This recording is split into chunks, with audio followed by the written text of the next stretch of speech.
billahi azim wannan ita ce hanya mafi dacewa a duk lokacin da kuke da dan uwa ya addabe ku kama shi ku ci durin uwarsa abinda wayannan mutanen suka yi Allah ya tsara mutuncin su ya saka musu wannan ita ce zuri'a ta gari yanzu na ƙara tabbatarwa da cewa duk dan da kaga ya fito TikTok iya batsa ko wasu abubuwa marasa kyau in kaga ba a taka mai birki ba laifin shi bane bai da dangi ne ko kuma in ce bai da gata amma wannan tsinan nan da ke dangin shi mutanen kirki ne kuma iya da gata suka ga zai zubar ma dangin su mutunci da ahalin su suka kama yi suka ci kutumar bura ubansa yadda ya kamata ku tsaya ga bidiyon nan to da bidiyo gashi nan yi cover ne kutumar ubanka da ne kutumar jiya yayi live ina jin shi wallahi ina jin shi ni ina jin shi live kawo ni ina jin shi ina so yau na rantse ta Allah ni ina neman kuɗi alhamdulillah wallahi na same su ina jin shi wallahi ina jin shi duk abun da ya yake ina jin shi wallahi ina da shi so ko kasa muna magana kana kan kujera so ko kasa so ko kasa so ka bare shi get down get down get down get down my friend get down get down Aba. Kata yi. Kata mai mu ba ma son ta yi haƙuri. Ai bidiyo nake mai ba na buƙatar ta yi haƙuri. Sai ka fito da bidiyo ka ce kai ba abin da kake so sai iskanci sai wannan bisa bidillahi. Mun fita ne. Mun fita haƙƙin ka.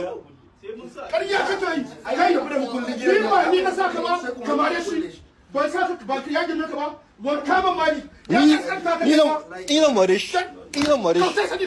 Ilan marish. Ilan marish. Ya muke ciki da kai. Ya muke ciki. Zaka ci gaba da yi? Ya muke ciki da kai.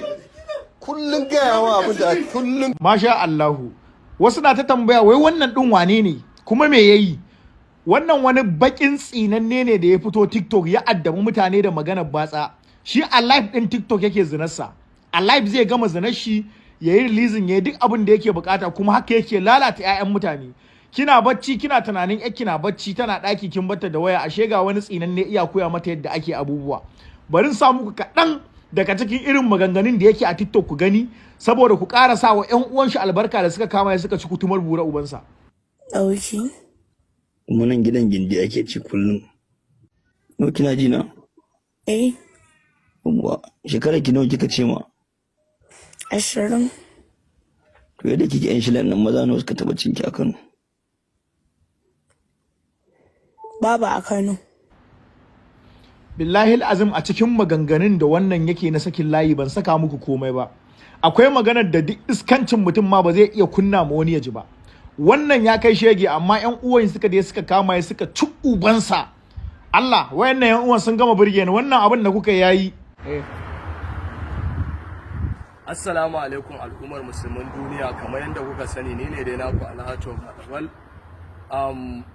rana irin ta yau mai albarka ranar Juma'a ina so in ɗan yi kira ga al'ummar musulmi baki daya akwai wani ɗan uwanmu abokin sana'ar mu wato soja boy dan Allah dan manzon Allah dan darajar Allah dan darajar ma'aiki annabi Muhammad sallallahu alaihi wasallama duk wani mai kishin addinin musulunci duk wani mai kishin manzon Allah sallallahu alaihi wasallama ya je ya unfollow din shi saboda mu ba ma daga cikin munafikan musulmai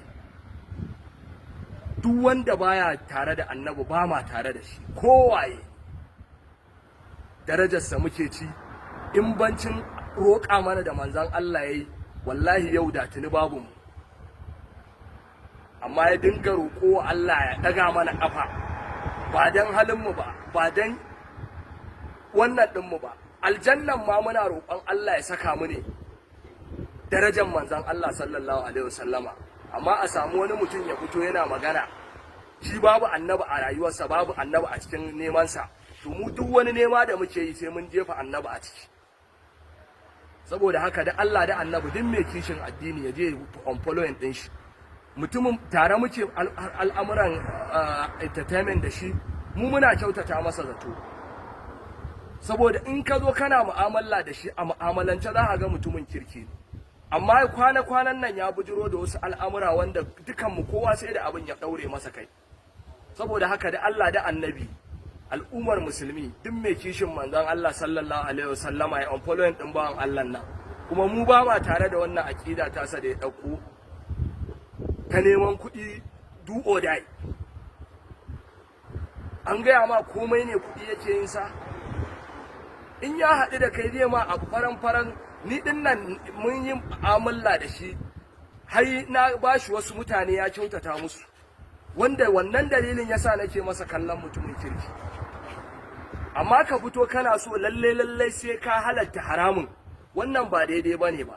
In za ka ci gaba da hulɗoɗinka ka ci gaba da abubuwanka, amma magana wai ka zo kana ƙoƙarin sai ka halasta wa mutane haram, Allah ya ce abu babu kyau kai ka ce wai abu normal ne, neman kuɗi ne, kasuwanci ne, wannan ba kasuwanci ba ne. A kowane irin kasuwanci akwai yanda za ka bi da shi ka tsaftace abinka.